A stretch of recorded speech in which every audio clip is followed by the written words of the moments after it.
In today's video, I'm going to teach you how to run reports on a subdivided budget in QuickBooks Online Plus and Advanced. If you've created a budget that's split by things like class, location, or customer, and you want a clear snapshot of how it looks or how it compares to your actual numbers, this walkthrough is for you. First, make sure your subdivided budget is already set up in QuickBooks Online. That means the budget data has been recorded or imported and tied to the right subdivisions, such as specific classes or locations. If the numbers aren't appearing where you expect later on, it's usually because the budget wasn't mapped to those subdivisions during setup, so it's worth double-checking that part before you move on. Once your budget is in place, head to the left navigation pane and select Reports.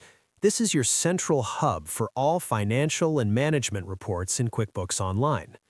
When the Reports page opens, switch to the Standard tab. The Standard tab is where QuickBooks keeps its ready-made reports, including the ones built specifically for budgeting. Custom reports you've saved in the past will appear elsewhere, so make sure you're on Standard for the default options. Now look for the budget report that fits your goal. You'll typically choose between Budget Overview and Budget versus Actuals. Budget Overview is perfect when you want to confirm the budget structure and totals. It's especially useful for checking that your subdivisions, like classes or locations, are appearing correctly.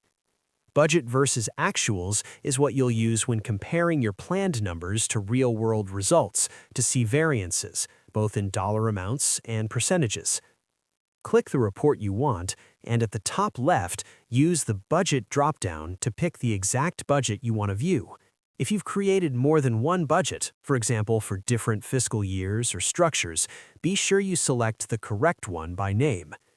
This is also where subdivided budgets become clear, because the report will display sections or columns that reflect the subdivisions you used. Next, click Run Report. QuickBooks will generate the view based on your selection. In an overview, you'll see accounts with budgeted totals broken out by your subdivisions if applicable. In a Budget versus Actuals report, you'll see those same lines along with actual figures and variances. If something looks off, verify that the budget and the time frame align with your intended period, and confirm that your transactions use the same classes or locations that the budget is based on. And there you go. That's how to run reports on a subdivided budget in QuickBooks Online Plus and Advanced. That's all. Thanks for watching this video, and make sure to subscribe.